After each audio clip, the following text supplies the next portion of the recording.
एक द्वारका तो द्वारकापुरी है गुजरात में, एक द्वारका दिल्ली में भी है।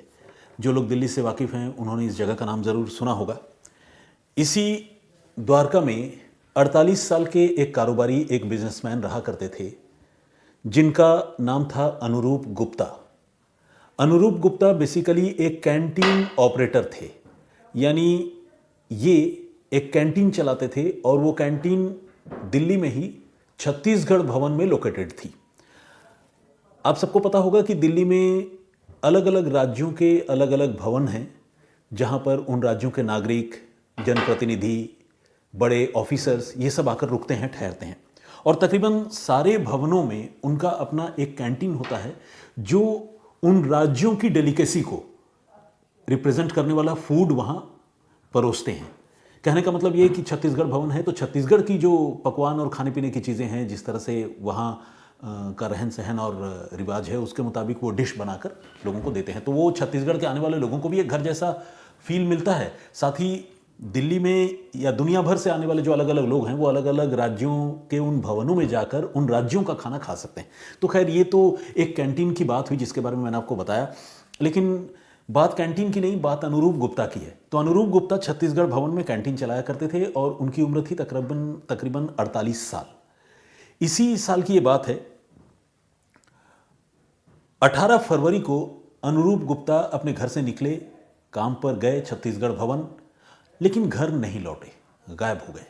कहाँ गए किसी को पता नहीं। ये अपने परिवार के साथ नहीं रहते थे, तो बहुत ज़्यादा परिवार वालों के साथ इनकी बातचीत भी नहीं थी, लेकिन इनका जो डिसअपियरेंस था वो मिस्टीरियस तो था ही। और ऐसा नहीं है कि बातचीत नहीं थी तो किसी से भी बातचीत नहीं थी, ऐसा नहीं है। भाई से बातचीत होती थी, परिवार में कुछ और भी लोगों से बातचीत होती थी। तो अनुरूप गुप्ता काम के लिए अपने भवन में गए, छत्तीसगढ़ भवन में, और वहाँ से गायब हो गए। इस बीच एक मैसेज जो है उनके मोबाइल फ़ोन से उनके घर वालों को मिला, जिसमें ये मैसेज में ये लिखा हुआ था कि वो कुछ दिनों के लिए रिलैक्स करने, छुट्टी मनाने गोवा जा रहे हैं, तो प्लीज़ उनको डिस्टर्ब ना किया जाए। घर वाले भी सोच में पड़ गए कि भाई, मतलब इस तरह से तो जाते नहीं हैं, अगर कोई जाए भी तो ऐसा मैसेज क्यों करेगा। तो खैर, घर वाले परेशान रहे और वो अपने तौर पर मिस्टर गुप्ता को ढूंढते रहे।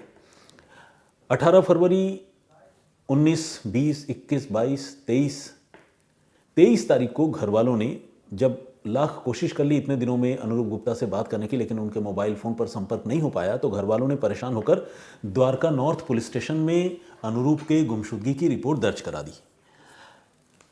शिकायतकर्ता अनुरूप के भाई थे, जिन्होंने पुलिस को पूरी बात बताई। ये भी बताया कि किस तरह से मोबाइल पर उनके गोवा जाने का एक मैसेज आया था, जो अपने आप में बड़ा संदिग्ध है, क्योंकि इस तरह का मैसेज भेजकर कोई आज के ज़माने में छुट्टी में क्यों जाएगा। मोबाइल फ़ोन पर अवेलेबल है, एक दिन न सही, 2 दिन न सही, तीसरे दिन कभी तो बात करेगा, बात ही नहीं हो पा रही है। तो पुलिस को भी लगा कि दाल में कुछ काला ज़रूर है और ये गुमशुदगी जो है वो नॉर्मल नहीं है। ऐसा नहीं कि कोई छुट्टी मनाने कहीं चला गया है, ये गुमशुदगी नॉर्मल नहीं है। तो फिर पुलिस ने इस मामले की जांच के लिए और ख़ासकर अनुरूप गुप्ता की तलाश के लिए एक टीम बना दी, और इस टीम को पूरी जानकारी दी गई और बताया गया कि आप अनुरूप गुप्ता की तलाश शुरू कीजिए। इस बीच पुलिस ने यह पता किया कि अनुरूप गुप्ता उस दिन कैंटीन में जो है अपनी गाड़ी लेकर, अपनी कार लेकर गए थे, और जब पुलिस की टीम छत्तीसगढ़ भवन के कैंटीन में पहुंची तो पता चला कि कार वहां पर थी नहीं, कार वहाँ से गायब हो गई थी। तो अनुरूप गुप्ता खुद कार लेकर निकले थे, पुलिस को यही लगने लगा। इसी बीच कैंटीन के जो कर्मचारी हैं, जब उनसे बातचीत हुई तो उनसे बातचीत होने पर यह पता चला कि 18 फरवरी को उनके निकलने के बाद रात को उनका मैसेज आया था कैंटीन के जो मैनेजर वगैरह हैं उनको, ये कहते हुए कि अब कैंटीन बंद कर दो, आज के लिए काम ओवर। तो ये सारे जो है उनके लास्ट ट्रेसेस थे, लास्ट उनके बारे में जानकारी थी। अब पुलिस ने जब छानबीन शुरू की तो पता चला कि छत्तीसगढ़ भवन से उनकी जो गाड़ी नदारद है या गायब है, वो खुद अनुरूप लेकर नहीं गए थे, बल्कि कोई और अनुरूप की गाड़ी वहाँ से लेकर गया था।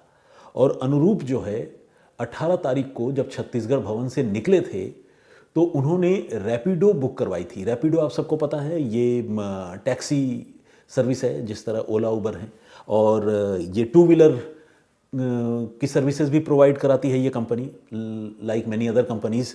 तो वो रैपिडो में अपने लिए उन्होंने एक बाइक बुक कराई थी और 18 की रात को छत्तीसगढ़ भवन के कैंटीन से वो उसी बाइक में बैठकर निकल गए थे। अब जब पुलिस ने छत्तीसगढ़ भवन के आसपास के सीसीटीवी कैमरों की पड़ताल की तो उस बाइक के बारे में पता चला। उस बाइक का जो राइडर था उसके बारे में पुलिस ने सीसीटीवी के साथ साथ जो सीडीआर एनालिसिस होता है, कॉल डिटेल रिकॉर्ड जो होता है, उसकी एनालिसिस से उस बाइक के का जो राइडर है, रैपिडो का राइडर, उसके बारे में पुलिस ने पता किया, उसकी पहचान क्लियर हुई। तो उससे पुलिस ने बात की और पूछा कि भाई 18 तारीख की रात को छत्तीसगढ़ भवन से जिस आदमी को तुमने पिक किया था उसको तुमने कहाँ ड्रॉप किया था। पुलिस ने जब उससे पूछताछ की तो उसने बताया कि हाँ साहब, मैंने पिक तो किया था, ऐसे तो हर रोज़ 20 लोगों को पिक करता हूँ, लेकिन जब उसने दिमाग पर जोर डाला तो उसे याद आ गया कि हाँ, उस आदमी को मटियाला में छोड़ा था। मटियाला दिल्ली में एक लोकेलिटी है और मटियाला एक्सटेंशन इलाके में उस आदमी को छोड़ने की बात कही गई, उस आदमी यानी अनुरूप गुप्ता को। अब पुलिस रैपिडो राइडर की निशानदेही पर मटियाला एक्सटेंशन के उस मकान में पहुंची, उस बिल्डिंग में पहुंची जहां पर अनुरूप गुप्ता को ड्रॉप किया गया था। अब पुलिस ने वहां पर जाकर छानबीन पता की, लेकिन ये पता नहीं चल पाया कि एग्जैक्टली अनुरूप गुप्ता वहां किससे मिलने गए थे, किसके मकान में गए थे, ये सब क्लियर था नहीं। क्योंकि ऐसे भी रैपिडो का जो राइडर होता है उसको इतनी जानकारी तो होती नहीं, उसको जो भी उसका कस्टमर होता है जहाँ से पिक करने के लिए कहता है वो वहाँ से पिक करता है, जहाँ ड्रॉप करना होता है वहाँ ड्रॉप कर देता है, इसके अलावा और कोई जानकारी उससे होती नहीं। तो अब पुलिस को उस पर्टिकुलर बिल्डिंग के बारे में जानकारी जुटानी थी कि यहाँ अनुरूप गुप्ता किससे मिलने गए थे। तो पुलिस ने जब वहाँ की सीसीटीवी फुटेज को बहुत गहराई से देखा तो पुलिस ने यह देखा कि मटियाला एक्सटेंशन के उस मकान में अनुरूप गुप्ता की एंट्री तो नज़र आ रही है, लेकिन अनुरूप गुप्ता उस मकान से बाहर निकलते हुए नहीं दिख रहे हैं। ये अपने आप में एक बहुत ही शॉकिंग बात थी, क्योंकि कोई भी आदमी अगर किसी बिल्डिंग में दाखिल होगा तो वहाँ से बाहर भी निकलेगा, ऐसा तो है नहीं कि उसी बिल्डिंग में छुप कर बैठ जाएगा हफ्ते भर तक। तो पुलिस को अब शक होने लगा कि अनुरूप गुप्ता के साथ शायद कोई अनहोनी हुई है और वो अनहोनी इसी बिल्डिंग में हुई है। अब पुलिस उस बिल्डिंग के आसपास जो कैमरे लगे हुए थे उन कैमरों को पुलिस ने बहुत गौर से देखना शुरू किया और पुलिस ने ये नोटिस किया कि 18 फरवरी की रात को अनुरूप गुप्ता के वहाँ पहुँचने के बाद 4 लोग और संदिग्ध लोग और उस बिल्डिंग में आए थे। अब ये 4 संदिग्ध लोग कौन थे जो लेट नाइट आए और उसी बिल्डिंग में अनुरूप गुप्ता के पीछे पीछे दाखिल हो गए? पुलिस को अब इनकी आइडेंटिटी, इनके बारे में पता लगाना था। सीसीटीवी फुटेज से इतना सब कुछ क्लियरली तो पता चलता नहीं, पुलिस दिमाग लगाती रही कैसे पता करें। तब तक पुलिस ने यह भी देखा कि कुछ संदिग्ध लोग उस बिल्डिंग से अगले दिन नजर आए बाहर आते हुए और उसमें उन लोगों के पास एक स्कूटी भी थी जिस स्कूटी का ये लोग इस्तेमाल कर रहे थे। कहने का मतलब उस बिल्डिंग में जो लोग अनुरूप गुप्ता के अलावा आ जा रहे थे और उन लोगों में जो संदिग्ध लोग थे, सस्पेक्टेड कैरेक्टर्स थे, उसमें कुछ एक लोग ऐसे थे जो एक स्कूटी यूज़ कर रहे थे उस बिल्डिंग के बाहर आने जाने के लिए। पुलिस ने अब उस स्कूटी का नंबर पता किया और वो हरियाणा का नंबर था और उस स्कूटी के ज़रिए पुलिस हरियाणा के हांसी के रहने वाले एक शख्स, एक नौजवान तक पहुंची जिसका नाम है हैप्पी। यानी हैप्पी जो है एक ऐसा संदिग्ध था जिसको पुलिस ने आइडेंटिफाई कर लिया, जिसको पुलिस ने लोकेट कर लिया, जिस पर यह शक था कि वो अनुरूप गुप्ता की गुमशुदगी में उसका रोल हो सकता है। हैप्पी को पुलिस ने हांसी से उठा लिया, हिरासत में ले लिया, उससे पूछताछ शुरू की अनुरूप गुप्ता की गुमशुदगी के बारे में। और न सिर्फ गुमशुदगी का पता चला बल्कि इसके साथ साथ पूरी कहानी भी साफ हुई। ये पता चला कि अनुरूप की गुमशुदगी में सिर्फ हैप्पी ही इन्वॉल्व नहीं है, बल्कि हैप्पी के अलावा 4 और लोग इन्वॉल्व हैं, जिसमें एक तो लड़की है, उस लड़की का नाम है राखी। इसके अलावा जो 3 और लोग हैं उनमें एक है भूपेंद्र, एक है बलराम और एक है नीरज। तो कुल मिलाकर ये 5 लोग अब तक की तफ्तीश में अनुरूप गुप्ता की गुमशुदगी के लिए जिम्मेदार लग रहे थे और इन 5 लोगों को एक एक करके दिल्ली पुलिस ने, द्वारका पुलिस ने हिरासत में ले लिया और फिर गिरफ्तार कर लिया। अब इनसे पूछताछ शुरू हुई कि भाई मामला क्या है और आप अनुरूप गुप्ता को कैसे जानते हैं और कैसे अनुरूप गुप्ता गायब हुआ। तो हैप्पी ने जो कहानी सुनाई उसे सुनकर पुलिस वालों के पैरों तले जमीन खिसक गई। ये कहानी रोंगटे खड़े करने वाली है। हैप्पी का नाम सूरज भी था, यानी हैप्पी उर्फ सूरज। ये तकरीबन साल भर पहले उसी छत्तीसगढ़ भवन, जिसे छत्तीसगढ़ सदन भी कहते हैं, उस कैंटीन में काम किया करता था, यानी अनुरूप गुप्ता का एम्प्लॉय था। और एम्प्लॉय होने की वजह से वो अनुरूप गुप्ता को जानता था और अनुरूप गुप्ता भी उसे जानता था। इसने जो है अनुरूप गुप्ता को अपने घर बुलाया था 18 और 19 फरवरी की मिडनाइट को, दरमियानी रात को। मटियाला का वो जो मकान है, वो मकान बेसिकली इसी हैप्पी उर्फ सूरज ने किराए पर ले रखा था और वहाँ अपनी लिविंग पार्टनर राखी के साथ वो रहता था। उसने कहा था कि सर आप मेरे घर आइएगा, आपको एक पार्टी देनी है, बहुत दिन हो गए मुलाकात बातचीत नहीं हुई है। अनुरूप को अपने आने वाले वक्त का पता नहीं था, उसे अंदाज़ा नहीं था कि हैप्पी ने कोई साजिश भी रची है। तो वो जो है सीधे एक रैपिडो बाइक उन्होंने बुक किया और वो पहुंच गए मटियाला।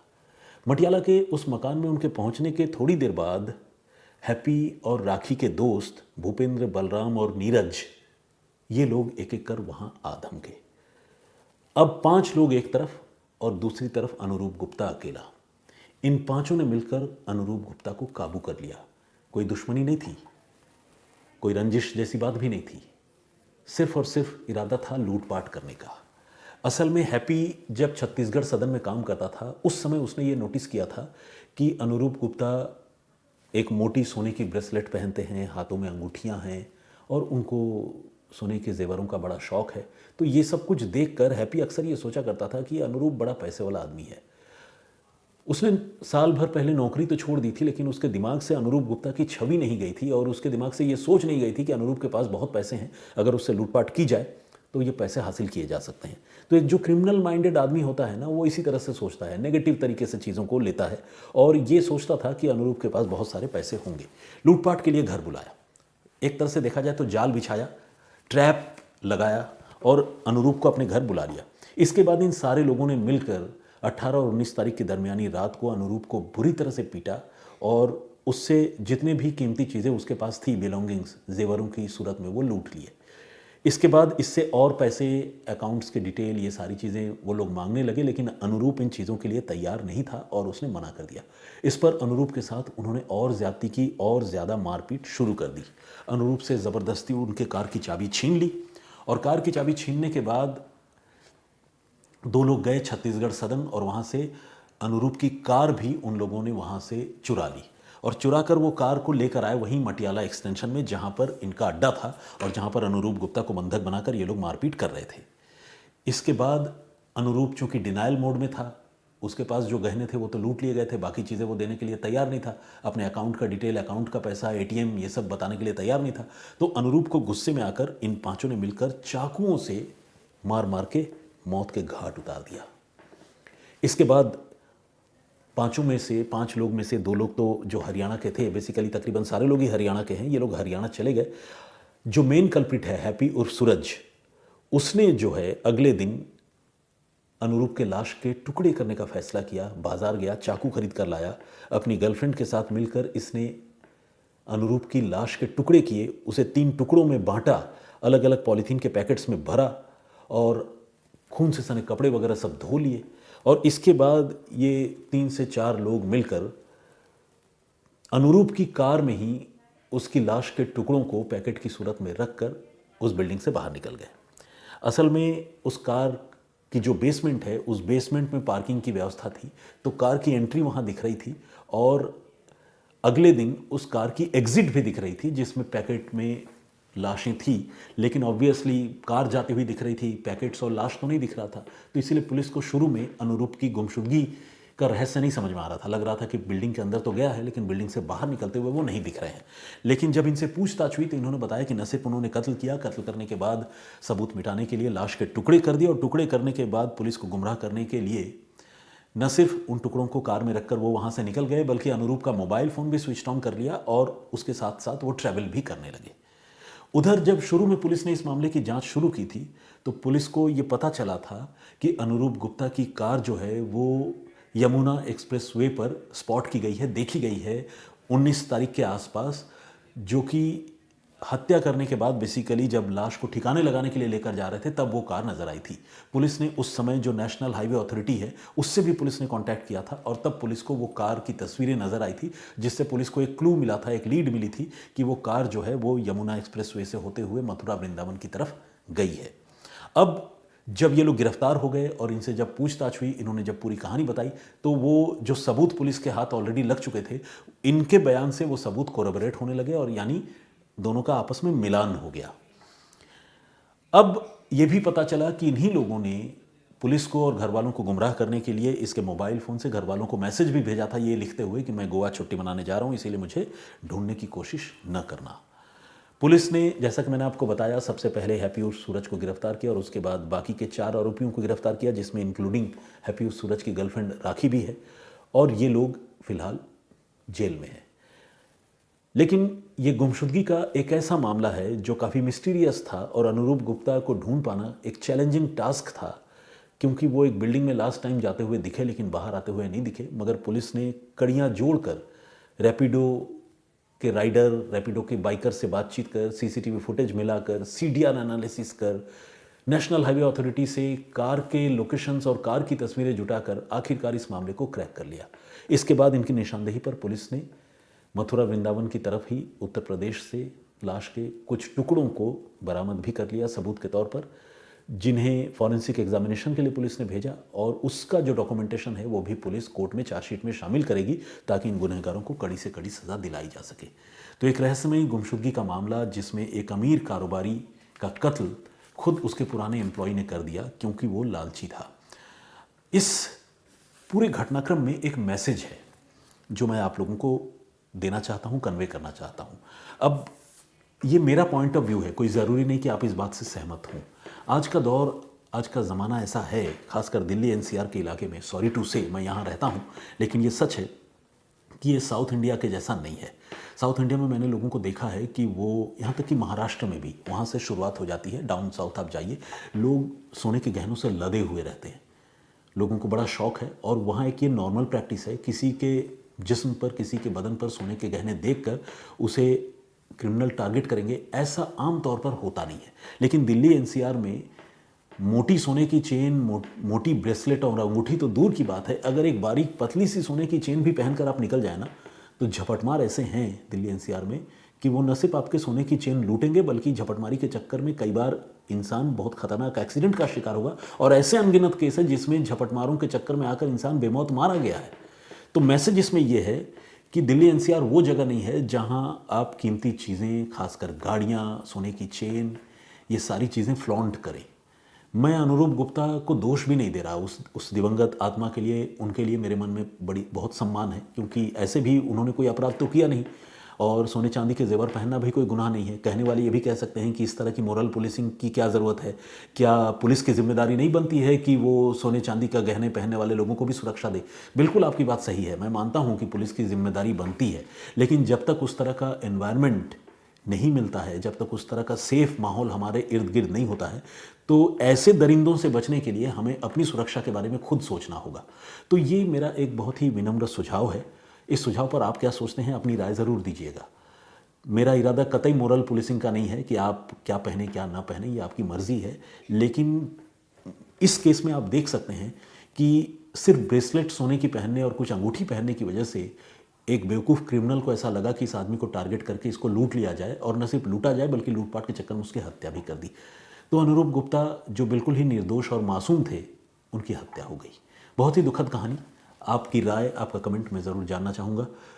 प्रीवियस स्टोरी जो मैंने आप लोगों को बताई थी, वो इच्छा मृत्यु पाए नौजवान हरीश राणा की मौत से जुड़ी हुई थी। उसमें बहुत सारे लोगों ने उस स्टोरी को देखा और सैकड़ों लोगों ने उस स्टोरी पर कमेंट किया है। ज़्यादातर कमेंट हरीश राणा को श्रद्धांजलि देने वाले हैं।